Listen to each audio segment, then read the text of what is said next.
अगर आपने किसी भी कंपनी से गाड़ी या तो बाइक कुछ भी आपने यहाँ पे ईएमआई पर लेते हैं और बजाज फाइनेंस जैसे कंपनी से अगर आपने ईएमआई पर कोई भी यहाँ पे 2 व्हीलर 4 व्हीलर 3 व्हीलर खरीदते हैं और उसके बाद आपकी जो ईएमआई है एक भी अगर आपका डिफ़ॉल्ट हो जाता है तो उस मामले में आपको किस तरीके से परेशान किया जाता है। और इसके साथ साथ ये भी बताऊँगा अगर आप परेशान हो रहे हैं और आपके पास वो कैपेबिलिटी नहीं है कि उस जो लोन है लोन की ईएमआई है इसे पे करे तो आप क्या करने वाले हैं। नमस्कार, मैं हूँ सूरज दास और आप देख रहे हैं मेरे यूट्यूब चैनल टेक्निकल सूरज में स्वागत करता हूं। दोस्तों आज ये वीडियो बहुत ही इंपॉर्टेंट है। मैंने खुद अपना जो बजाज फाइनेंस है उसमें से 3 व्हीलर यहाँ पे खरीदा था और उसमें जो डाउन पेमेंट है बहुत ही कम दे के मुझे जो है वो कंपनी जो शोरूम है उसमें से मुझे ये दिलवाया। कैसे? अगर आपकी डाउन पेमेंट 40,000 है मान लीजिए और डाउन पेमेंट 40,000 होने के बाद आपके पास है 20,000 रुपये, तो 20,000 आप कहाँ से लेकर आएंगे? तो 20,000 ना होने के कारण आप उस कार को खरीद नहीं पा रहे हैं, नहीं ले पा रहे हैं। तो जो शोरूम वाले हैं उनका नुकसान है। नुकसान कैसे है? क्योंकि जब आपको कार या तो गाड़ी बाइक जो भी आपको दिलवा देगा तो साथ ही साथ कुछ ही टाइम के बाद पूरा पैसा उनके बैंक अकाउंट में आ जाता है। वो कैसे? जब आप पूरा प्रोसेस को यहाँ पे करते हैं, जैसे बजाज फाइनेंस खुद अपना ही फाइनेंस बैंक है और अपना ही लोन को प्रोवाइड करता है। तो इस मामले में जब वो शोरूम वाले होते हैं उस शोरूम वाले अपनी जब आपको जो वो गाड़ी आपका नाम पे ट्रांसफ़र करते हैं तो साथ ही साथ उनकी जो जितना अमाउंट यहाँ पे बनता है वो पैसा सारा अपना बैंक अकाउंट पे आ जाता है। तो आप जो है यहाँ पे जो 20,000 रुपये इस शोरूम वाले आपको अपना हिसाब से लगा के दिया है, बोला है कि ये जो 40,000 डाउन पेमेंट है इसमें से अगर आपकी 20,000 है तो 20,000 रुपया आप अगले महीने दे देना। तो आप कहेंगे भाई मैं 2 से 3 महीने के अंदर इसको दूंगा क्योंकि इसका जो ईएमआई पड़ रहा है इसके साथ साथ इसको भी पे करना होगा तो मैं कैसे दोनों इकट्ठा दे पाऊँगा। तो वो लोग राजी हो जाता है क्योंकि उन्हें पता है कि ये जो 20,000 मैं दे रहा हूँ इसके बदले में मैं पूरा गाड़ी की जो पैसा है मैं अपने बैंक अकाउंट पे ले पा रहा हूँ, पूरा पैसा मुझे मिल जा रहा है।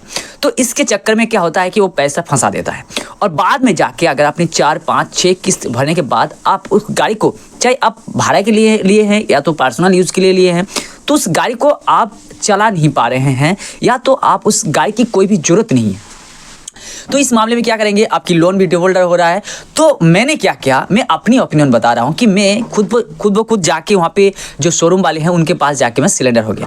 मैं बोला कि एक गाड़ी जो है मैं अब नहीं चला सकता, इसकी ईएमआई नहीं भर सकता क्योंकि उसके बाद कोरोना के बाद जब मार्केट आया था, मैं 3 व्हीलर चला रहा था उस टाइम, तो 3 व्हीलर की जो बाजार मार्केट है जहाँ पे मैं पर डे 2,000 रुपये अर्निंग कर रहा था वहाँ पे 200 रुपया भी नहीं हो रहा था। तो इसके चलते मुझे उस गाड़ी को वहाँ पे जमा करना पड़ा।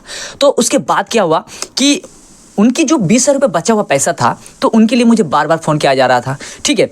और कुछ दिनों के बाद मुझे अलग अलग तरीके से डराया जा रहा था कि अगर अपने बजाज फाइनेंस से कोई भी आपने लेते हैं और कार को यहाँ पे दे दिया तो कार जो है बोली लगता है, ठीक है।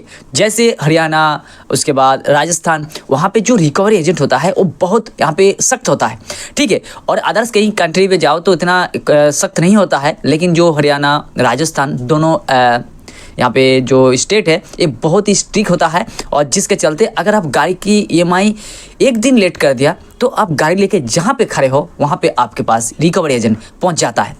तो इसके चलते क्या हुआ, मैं कुछ ऐसे घबरा गया और जाके पहले तो मैंने किसी के पास जो है यहाँ पे गाड़ी को, अब जब मैंने बोला था कि ये गाड़ी जो है मैं अब नहीं चला सकता, ये गाड़ी जमा कर लो, तो उन्होंने मुझे बताया था कि अगर आपने कोई भी बड़ा BMW कार शोरूम पे जाओगे तो वहाँ पे कोई भी कार लोगे ईएमआई पे और 2 महीने 4 महीने के बाद आप बोलोगे कि अब मैं नहीं चला पा रहा हूँ, इस गाड़ी को वापस ले लो। तो ऐसे नहीं होता है, इनकी जो नुकसान है एक कंपनी का हो जाएगा तो ये नुकसान आप ही को भरना है।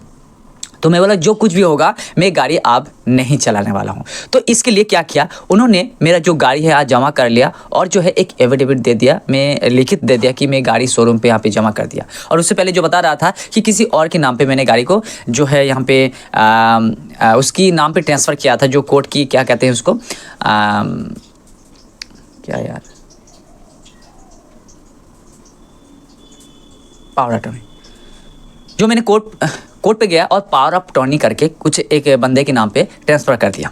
तो उसके बाद वो बंदा भी जो है कुछ पैसा देने के बाद वो भी गाड़ी का ईएमआई नहीं भरा, तो उनसे भी गाड़ी को यहाँ पे उठा लिया और उठाने के बाद गाड़ी को कुछ ही महीने के अंदर यानी 2 से 3 महीने के अंदर गाड़ी की बोली लगा दिया, गाड़ी को बेच दिया।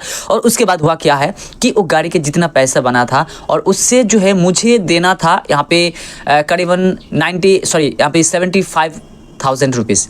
तो मेरे पास एक बार फ़ोन आया था, तो फ़ोन आने के बाद मैं कुछ और मैं स्टेट में चला गया था, और वहाँ पे जाने के बाद जब मेरे पास फ़ोन आया तो बोला आप ऐसे करो, इसको सेटलमेंट कर दो। मैं बोला कितना लगेगा? बोला 60,000 रुपये लगेगा। मैं बोला भाई इतना तो दे ही नहीं पाऊँगा, अगर 2 से 4 हज़ार की बात हो तो सही है, नहीं तो मैं इतना पैसा नहीं दे पाऊँगा। उसके बाद 2-1 बार फ़ोन किया था, उसके बाद मेरे पास अब फ़ोन ही नहीं आया था। तो मैंने जब उस बजाज फाइनेंस की जो मेरा अकाउंट था वहाँ पे मिस कॉल मार के यहाँ पे कस्टमर केयर से फ़ोन लगा के जैसे मैंने पूछा था, पूछने के बाद वहाँ पे मेरा अकाउंट की जो ड्यू पेमेंट है ये 0 कर दिया गया था, क्योंकि मैंने जो है यहाँ पे गाड़ी को वापस कर दिया और 6 से 7 EMI भरने के बाद इसे वापस कर दिया था। और उसके बाद जब मैंने अकाउंट चेक किया तो 0 हो गया। लेकिन दोस्तों मेरे पास फ़ोन एक आता है जो मुझे जो है यहाँ पे पैसा दे के ये जो है यहाँ पे गाड़ी को शोरूम वाले परचेस करवाया था, तो वही लोग मुझे फ़ोन करते हैं कि आपकी कुछ ड्यू पेमेंट है, इसे पे कर दो। मैं बोला भाई मैं अभी फ़िलहाल यहाँ पे नहीं दे सकता हूँ और उस जगह पे भी नहीं है, ठीक है। तो इसके चलते अगर आप कोई भी यहाँ पे गाड़ी लेते हैं और गाड़ी लेने के बाद अगर आप चाहते हैं कि नहीं मेरे जो है गलती हो चुका है तो इसको अब मैं वापस कर दूँ, तो वापस भी कर सकते हैं। आपको अलग अलग तरीके से डराने की कोशिश करेगा। हालांकि जो होता क्या है कि जो रिकवरी एजेंट होता है, इस रिकवरी एजेंट की काम होता है आपको डराना। तो अगर आप किसी भी कंपनी से आप कार को ख़रीदते हैं EMI पर और आप इसे पे नहीं कर पाते हैं, ड्यू पेमेंट को नहीं दे पाते हैं, तो मैं ये कहता हूँ कि उस गाड़ी को वहाँ पे जाके जमा कर दो। इस तरीके से भी आप अपनी जो प्रॉब्लम है इसका सोल्यूशन ढूंढ सकते हैं। आई होप आप लोगों को समझा पा रहा हूँ कि बजाज फाइनेंस से अगर अपने EMI पे कार लेते हैं तो उस कार की EMI अगर नहीं पे कर पाते हैं, डिफ़ॉल्टर बन जाते हैं, तो आपको क्या करना चाहिए। मिलते हैं एक और नया जानकारी के साथ, तब तक के लिए जय हिंद, जय भारत।